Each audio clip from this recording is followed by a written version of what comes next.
one of you, my God, nagkataon lang nag-artista, but tao rin kami, hindi kami kumakain ng ginto. Bigas din kinakain namin, kumakain din kami ng tuyo. In May- fact, mas masarap pa nga yan, mga ganyan eh. Ay, sobra.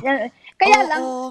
nilalagay ka nila sa pedestal kasi artista ka, parte na rin yun.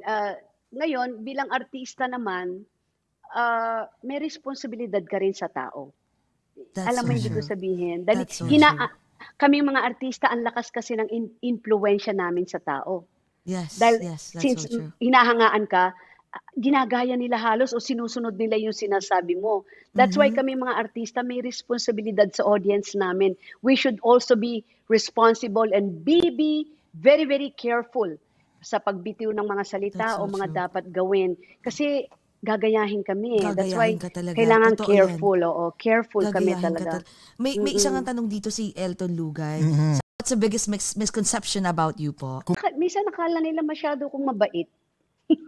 Oh, Ayun talaga naman, naman. oo. Actually, alam talaga naming mabait ka eh. Then, parang akala nila lagi akong kimi or everything yes. Oh, no, hindi po. Sabi ko nga sa inyo, hindi pwedeng all the time yes.